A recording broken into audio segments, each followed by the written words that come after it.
નમસ્કાર દર્શક મિત્રો, સ્વાગત છે આપનું ઓનલાઈન ગુજરાત ન્યૂઝમાં. હું છું રિપોર્ટર કૌશિક. ગુજરાતના મંદિરોના કેમ્પેન હેઠળ આજે આપણે આવ્યા છીએ ખેડા જિલ્લાના ઠાસરા તાલુકાના ડાકોર ખાતે, જ્યાં અહીંયા સુંદર શ્રી રઘુવીર ધામ કરીને મંદિર આવેલું છે, જ્યાં અહીંયા રણછોડરાયજી તથા જીવરામદાસ બાપા તથા શ્રી રામજી ભગત બાપા ખૂબ જ સુંદર અને દિવ્ય પ્રતિમાઓમાં બિરાજમાન છે. અહીંયા સુંદર ગૌશાળા તથા ધર્મશાળાનું પણ અહીંયા સંસ્થામાં સુંદર આયોજન કરવામાં આવ્યું છે. અહીંયા સમસ્ત કોલાદ નેહડા શ્રી રામજી ભગત યુવક મંડળ દ્વારા ભવ્યાથી ભવ્ય અહીંયા સેવા કેન્દ્રનું આયોજન કરવામાં આવે છે. તેના ભાગરૂપે અહીંયા ભોજન સમારંભ તથા વિસામાનું પણ સુંદર આયોજન છેલ્લા અવિરત 15 વર્ષથી કરવામાં આવે છે. 11થી આ શરૂ થઈને પૂનમ સુધી આજે કાર્યક્રમ યોજાય છે. અહીંયા ભવ્યાથી ભવ્ય મહાવિષ્ણુ યાગનું પણ સુંદર આયોજન કરવામાં આવ્યું છે. તો આવો પહેલાં નિહાળીએ શ્રી રઘુવીર ધામ ડાકોર. Thank you.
નમસ્કાર સાહેબ, શું નામ છે આપનું?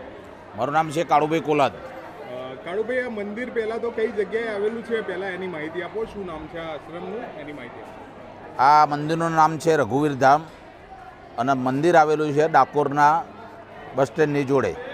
ડાકોર જે રણછોડજીના યાત્રાધામ છે એમાં બસ સ્ટેન્ડની બાજુમાં આવેલું આ અમારું રઘુવીર ધામ છે. અહીંયા શું કાર્યક્રમનું આયોજન આજે રાખવામાં આવેલું છે? હોળી નિમિત્તે અમારે અહીંયા કાર્યક્રમ હોય છે 11થી લઈને અને પૂનમ સુધીનું રસોડું હોય છે. અમારું રસોડું અવિરત ચાલુ રહે છે. જેટલા બી પદયાત્રીઓ આવે એમને ભોજન આપવું. 14ની રાત્રે અમારું ડાયરાનું આયોજન હોય છે. એની અંદર ભજનિક આખા ગુજરાતમાંથી ભજનિકો માણસો આવે છે અને ભજન કરે છે. અને પૂનમના દિવસે અમે વિષ્ણુ યજ્ઞનું આયોજન કરેલું છે. આ મંદિરનો શું ઇતિહાસ છે? ક્યારે આની સ્થાપના કરવામાં આવી? આ મંદિરનો ઓછામાં ઓછો 40 થી 50 વર્ષ જૂનો ઇતિહાસ છે. આ મંદિર દુધ્રોજ સંસ્થાના જીવરામદાસ બાપુના નામથી અહીંયા એક મકાન લેવામાં આવેલું. એ પછી જીવરામદાસ બાપુના આશીર્વાદથી અને અમારા કોલાદના રામજી ભગત બાપાએ આ અવિરત કાર્ય આગળ વધાવતા સમાજ જોડેથી 5 રૂપિયા, 10 રૂપિયા, 25 રૂપિયા ઉઘરાવીને અને આ સંસ્થાને ઊભી કરેલી છે. અહીંયા બીજા શું કાર્યક્રમનું આવતીકાલે આયોજન કરવામાં આવ્યું છે? આવતીકાલે અમારો વિષ્ણુ યજ્ઞનું આયોજન છે, જે સવારે 8 વાગ્યાથી ચાલુ થશે અને 4:30, 5 વાગ્યા સુધીનું એનું વિસર્જન થશે. પૂર્ણાવતિ થશે. આયોજન થાય છે, એમાં કેટલા પદયાત્રિકો જોડાય છે અને શું લાભ એમને મળે છે? ઓછામાં ઓછા દર વર્ષે અમે વર્ષોથી આ રસોડું ચલાવીએ છીએ. દર વર્ષે ઓછામાં ઓછા 15 થી 20 હજાર માણસો અહીંયા આવે છે 5 દિવસની અંદર અને પ્રભુ પ્રસાદનો લાભ લે છે. પદયાત્રિકો માટે અહીંયા શું શું સેવાઓનું આયોજન કરવામાં આવ્યું? પદયાત્રિકો માટે અહીંયા રહેવાની, જમવાની અને ભજનની વ્યવસ્થા કરવામાં આવેલી છે. મંદિરમાં અહીંયા સાથે કોણ કોણ બિરાજમાન છે ભગવાન? મંદિરની અંદર રણછોડજી પોતે અહીં બિરાજમાન છે. જોડે દુધ્રોજના મહંત શ્રી જીવરામદાસ બાપુ થઈ ગયા, એ અહીંયા બિરાજમાન છે. અને અમારા પરમ પૂજ્ય શ્રી રામજી ભગત બાપા અહીંયા બિરાજમાન છે. રામજી ભગત કોણ થઈ ગયા ને એમનો શું ઇતિહાસ છે, એમની માહિતી? રામજી ભગત એક અમારા કોલાદ ગામમાં સાંભળ પરિવારમાં રામજી ભગત થઈ ગયા. એમને 16 વર્ષથી પોતાના સંસારનો ત્યાગ કરી અને સમાજના કલ્યાણોના કામ માટે થઈને અને સમાજને એમનું જીવન સુપ્રત કરી દીધેલું છે. આ કાર્યક્રમ થકી અમારા દર્શકોને શું મેસેજ આપશો સાહેબ? આ કાર્યક્રમ થકી હું એક જ મેસેજ આપવા માગું છું કે ભજન અને ભોજન આપવાથી જે આનંદ અમને મળે છે એવો તમે બધા આ રીતે એકબીજાના સહયોગથી કાર્ય કરો, એવો અમારો મેસેજ છે. રામજી યુવક મંડળ દ્વારા બીજી શું શું પ્રવૃત્તિઓ કરવામાં આવે છે? રામજી ભગત યુવક મંડળ દ્વારા અમે શિક્ષણની પ્રવૃત્તિઓ કરીએ છીએ. અમે ગાયોના ઘાસચારાની પ્રવૃત્તિઓ કરીએ છીએ. ગરીબ માણસોને ભોજનની વ્યવસ્થા કરીએ છીએ. ઘણા બધા સામાજિક પ્રોગ્રામો હોય છે. એની અંદર જ્યાં રામજી ભગતનો સહયોગની જરૂર પડે ત્યાં અમારું રામજી ભગત યુવક મંડળ એક પગે ઊભું રહી અને સાથ સહકાર આપે છે. નમસ્કાર બાપુ, શું નામ છે આપનું? મારું નામ છે સાધુ પરસોત્તમ દાસ, ગુરુ શ્રી કલ્યાણદાસજી મહારાજ. બાપુ, આ સંસ્થાનું નામ શું છે અને અહીંયા શું શું પ્રવૃત્તિઓ કરવામાં આવે છે? આ સંસ્થાનું નામ શ્રી રઘુવીર ધામ ડાકોર છે. શ્રી વડવાળા મંદિર દુધરેજ સંચાલિત આ સંસ્થા ચાલે છે. એવમ આ સંસ્થાની અંદર ગૌશાળા તેમજ દર પૂનમે જે અતિથિ જે યાત્રિકો આવે તેના માટે અન્નક્ષેત્ર અવરિત સમાજ વતી ચાલુ છે. તેમજ આ સંસ્થાના મૂળ સ્થાપકની અંદર ભક્તરાજ શ્રી રામજી ભગત બાપાએ આ સંસ્થાની અંદર ખૂબ જ પોતાના એક તન મન ધનથી આ સંસ્થાની અંદર સેવા આપેલી છે. આ સંસ્થાની અંદર પોતે હોળી પૂનમ જે આવે એ હોળી પૂનમના એમના તિથિ નિમિત્તે કોલાદ નેહડા સમસ્ત દર 11થી પૂનમ સુધી રસોડાનું એવં સેવા કાર્યનું નેહડા સમસ્ત 7 જે અમારા રબારી સમાજની અંદર અટકો આવે છે, એ 7 અટકોના રબારી ભાઈઓ બધા મળી અને આ પ્રવૃત્તિઓ સતત સેવાની શ્રવણી વર્ષો વર્ષ ચાલુ રાખે છે. અહીંયા શું શું ધાર્મિક ઉત્સવોની ઉજવણીઓ વર્ષ દરમિયાન થાય છે?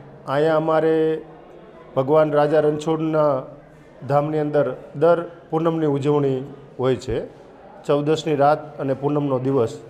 એ સિવાયનો 11, એ સિવાયનો ભગવાનનો દર શુક્રવારે જે શોભાયાત્રા નીકળે, એ શોભાયાત્રાના અનુસંધાનમાં જે યાત્રિકો આવે એ યાત્રિકો દ્વારા ભોજન અને પ્રસાદની વ્યવસ્થા કરવામાં આવે છે. અહીંયા કોલારની એડા તરફથી કેટલા વર્ષથી આયોજન થાય છે? અહીંયા એ લોકોનું 15 વર્ષથી ભગત બાપા પોતે રામજી ભગત બાપાએ પોતાના દેહ ત્યાગ કર્યો ત્યાં પછી એમના પૂર્ણતિથિ નિમિત્તે સતત 15 વર્ષથી આ તિથિ નિમિત્તે ભોજનની વ્યવસ્થા એવં પાગરણ વ્યવસ્થા એવં આ સંસ્થાની પોતે તનતોડ મહેનત કરી અને સેવાનું કાર્ય કરે છે. ખભે ખભો મિલાવી નાના ભૂલકાઓ સાથે એવં વડીલો વિવિધ પ્રકારમાં આ સમગ્ર 5 દિવસના આયોજનમાં ભાઈ શ્રી કાળુભાઈ દ્વારા એવં સર્વ આ સેવક દ્વારા પોતાની સેવાનું એક ભગીરથ કાર્યની અંદર ખૂબ એક ઉજળી પરંપરાનું એક ઉજળી સંસ્થાના સાથે એમનો નાતો છે અને ભગવાન રાજા રણછોડ સદાય આ નાતો જાળવે એવી એક સાધુ તરીકે મારી પ્રાર્થના છે.